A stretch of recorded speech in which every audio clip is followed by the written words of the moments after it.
Hi, welcome to my guide for controller sensitivity setup for PC. We're going to look at three specific adjustments. 1. Mouse input sensitivity. 2. Controller configuration. And 3. In-game sensitivity. I've spent a lot of time searching for tips and figuring out what the best sensitivity is. And in the end, I had to figure it all out for myself because there's not a lot of help and there's not a lot of specific guides out there. Whilst doing this, I've also discovered a useful trick. If you change your desktop mouse sensitivity, it also adjusts your controller sensitivity. So first, let's start with the mouse input. As you can see, it's on the screen here in mouse properties. To find this, go to start, just type in mouse and click at the top and it'll give you this. Next, you want to go to pointer options. As you can see, the main two things that you want to change is the pointer speed and the enhanced pointer precision. Enhanced pointer precision enables mouse acceleration. It makes the PC adjust the speed of the cursor based on how fast you're moving it. This also prevents you from accurately controlling your mouse speed. So what you want to do is uncheck this box. Also, by doing this, I actually discovered that it affects the controller sensitivity. So that's the most important thing that you want to do to improve your optimal controller sensitivity settings. Untick this box, enhanced pointer precision. Next, what you want to do is adjust your pointer speed. A lot of people just leave it on the middle setting, which is fine. If you like a slow mouse, then that's fine. But I prefer a fast setting. Whatever you set this pointer to will also affect your controller sensitivity. Now, they don't affect it in a massive way, but they both proportionally increase or decrease your sensitivity settings. Once you've selected your ideal mouse speed and unclick this box, and as you can see, my mouse moves around the screen pretty comfortably. I don't have to put a lot of effort into moving the mouse. If you set that on a slower speed, it takes a lot longer to move.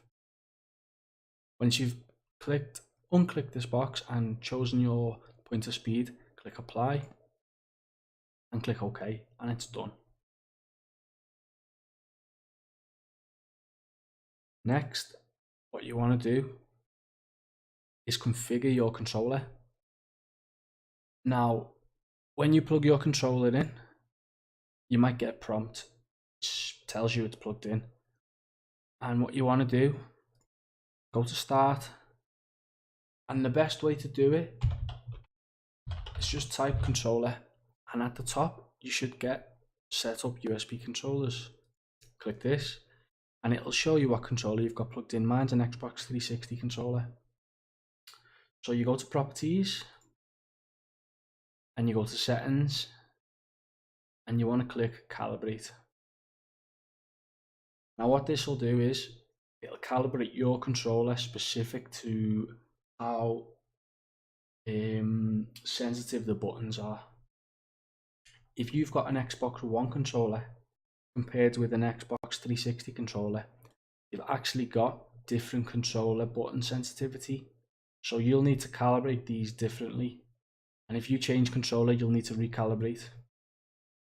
But what this will do is you just follow the setup guide and you move your pad around the screen and it'll detect the input sensitivity of the controller sticks.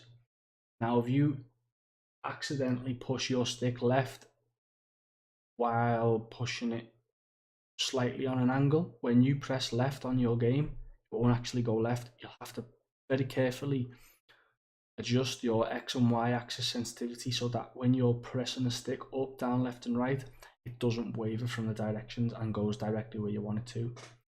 You just follow the setup guide and you try your axis sensitivities and your trigger sensitivities, which are basically the most important for aiming, walking, looking, and shooting. And then when you finish that, you just click finish. But I've already done mine, so I don't need to do it again. And then once you've clicked finish, you need to click apply, and it'll apply these settings. You'll have a default setting controller configuration anyway, but until you click apply, it won't actually change. And once you've done that, you just click OK. And you can close these, but I'm just going to leave them on the screen so that you know what we've done so far.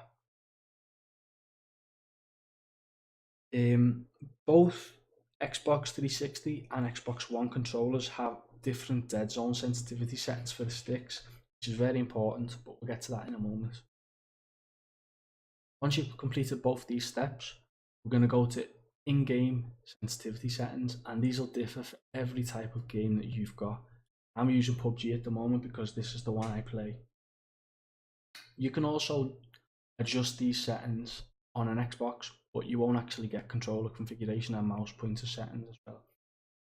Okay, so I'm just going to show you my preferred settings after completing both 1 and 2 steps. So I'll go through a breakdown of what they each do first, and then I'll explain why I've chosen these settings. The dead zone is specific for controllers. Basically, dead zone is the zone at which your controller, the joystick, detects movement.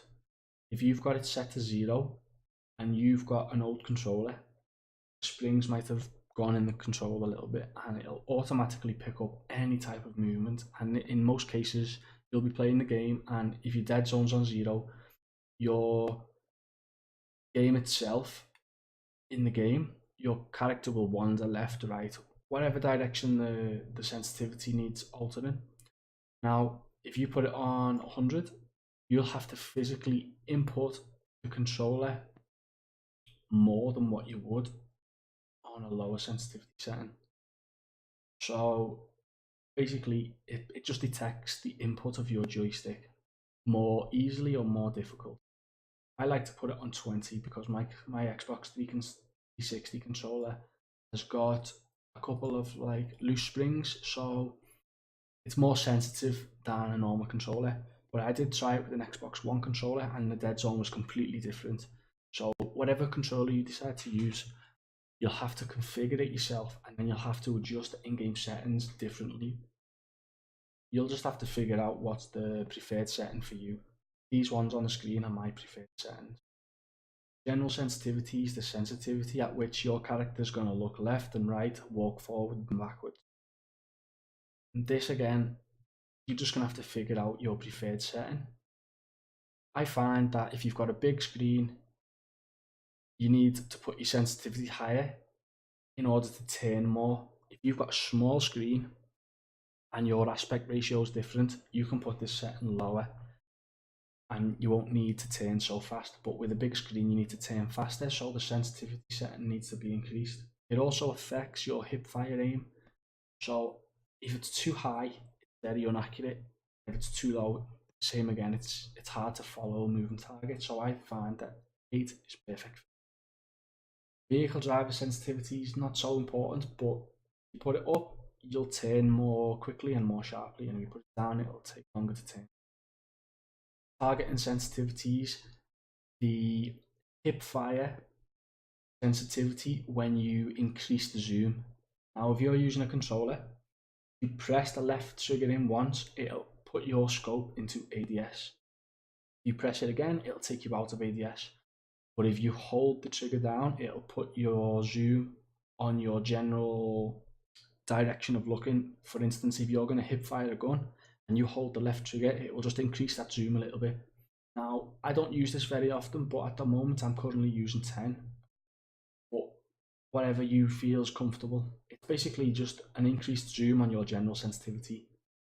So they're basically hand in hand. You want to figure out what's the closest setting to your general sensitivity and use that. Now, straight to ADS. ADS is affected by your aim acceleration, as well as the rest of the scopes. Now, each one of these does a different sensitivity for a different type of aiming. ADS sensitivity is your target and sensitivity for any down the sight aiming, which includes red dots, holographic, or the iron sights of the gun. 2x, the 4x, the 8x, the 15x, they are all specific for the scopes.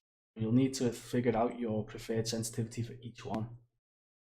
I find that if you put your sensitivity settings low, it's really good for aiming and distance.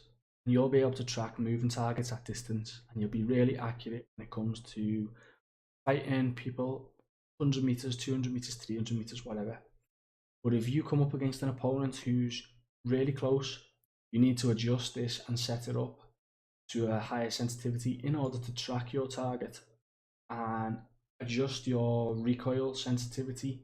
So basically, if you're firing your gun and your recoil is really strong, you want to be able to adjust this ADS sensitivity to compensate for that recoil. But at the same time, what do you do if you need to aim at distance or at a close range? Well, a lot of people say you need to sacrifice one or the other. Now, with controllers, you get a special slider called aim acceleration. This is the magical slider that basically means you don't have to sacrifice your low sensitivity for long range shooting for the high close-up shooting sensitivity. So my preferred setting is 3 for these and 4 and 10, because my aim acceleration, which is set to 6, will automatically compensate me if anybody runs fast or comes close. It's very important, and it's probably the most important slider sensitivity setting of all for controller. It's the sensitivity at which the acceleration speed of all your aiming scopes and ADS basically move from point A to point B. You aim right or aim left, and you hold down the right stick, which is look left or look right, and you keep that held down. Whatever you've got your aim acceleration set to, your character will look left or look right at a speed set by. Now you'll go from point A to point B either faster or slower. This isn't the same as ADS sensitivity. ADS sensitivity and scope sensitivity basically means if you want to move your scope, you need to tap the stick left or right. The more sensitive it is, the greater your stick will move with that tap. Now, if you've got aim acceleration and you tap your stick, it won't move very far. But if you hold the stick down and you've got your aim acceleration set to 10, your crosshairs are going to move right across the screen really fast. In most cases, you're going to do 180 degrees turn. So what you want to do is you want to find a nice sensitivity setting for both long range and short range engagements, and you also need to couple that with an aim acceleration that's comfortable for both. Now, I found that after using mouse properties, game controller configuration, and playing many times, both up close and at long distance, I got comfortable with using these settings. So the aim acceleration needs to be, you can have default if you want, but I found that 6 is pretty good.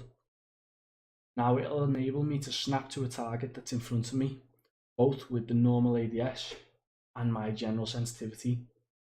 And then as soon as I aim at that target, if I keep my stick centralized and don't move it very far, I can accurately tap my stick to keep my aim directly on them. Now, if they start to run, you'll need to increase your left or right, whatever stick you use to turn your character's aim.